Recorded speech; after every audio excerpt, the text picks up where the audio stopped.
To get started with Newline's interactive whiteboard, you can click the whiteboard icon on the home screen or the icon in the floating toolbar. When you get to whiteboard, it will just bring up a blank white screen. There are many options and tools at the bottom of the whiteboard.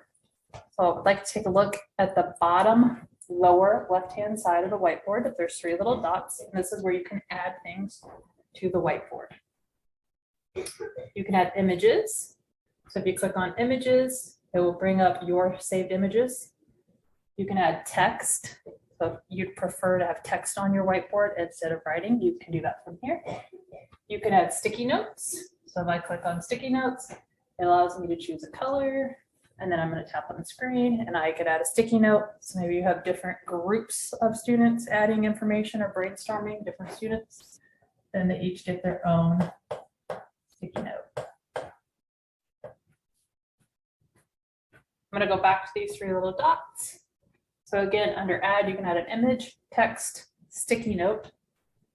You could also add a PDF document. And then right below that, it says search image or search web. So I'm going to click search web. I'm going to allow the computer or the whiteboard application to search the web. Once you click search web, it will bring up a browser directly in your whiteboard app. And we're going to search, let's see.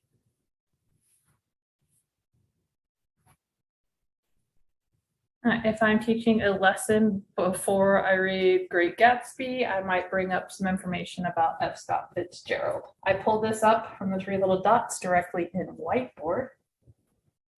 If I'd like to add an image, at the very top of this browser button, the top right-hand corner looks like a little camera.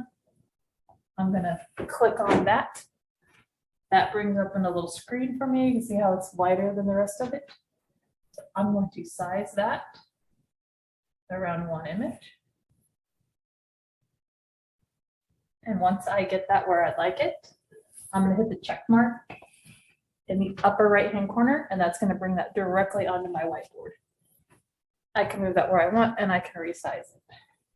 Now, what if I want some more information about F. Scott Fitzgerald? I'm going to go back to search web.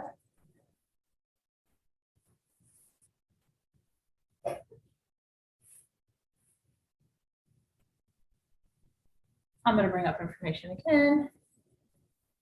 And I'm going to do the same thing. I'm going to go up to the right-hand corner, click the little camera. And this time I'm going to pull in some text. I put my text around what I would like. Once I have it highlighted, I'm going to click that check mark up in the top right-hand corner. That brings the text directly onto the board. Now from here, I can use my pen or my highlighter to highlight information. So F. Scott Fitzgerald's real name was Francis Scott Key Fitzgerald. I can underline information. Besides Great Gatsby, he also wrote 164 short stories. Writing tools in the whiteboard application are located in the center of the whiteboard application near the bottom. So you can click on the pen.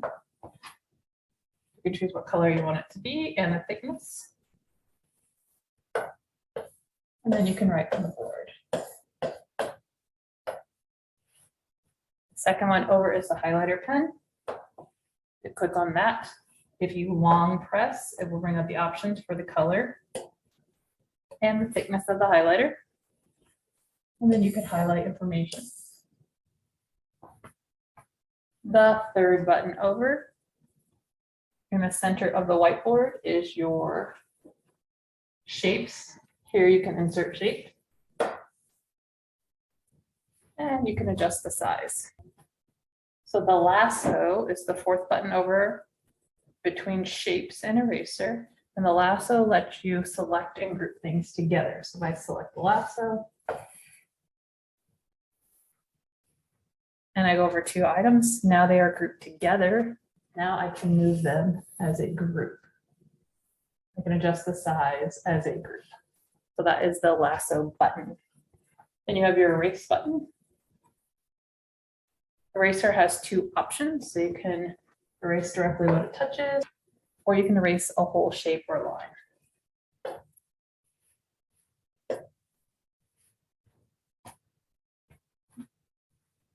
Last button over will clear everything on the page for you.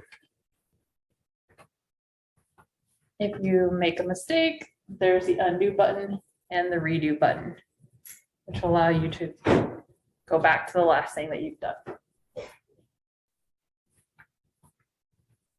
And then in the lower right-hand corner of your whiteboard screen, you have a plus sign. This allows you to add pages, and it also allows you to change the background. So once I select on that, it gives me different color options. So I can change the color. And I can also change the pattern. There's lots of different ones. And you can add your own here if you'd like. I'm going to do a to-do list. Click add. That adds my to-do list to the next page. So now you notice I have 3 pages. For further assistance, please feel free to reach out to pd@bloom.com.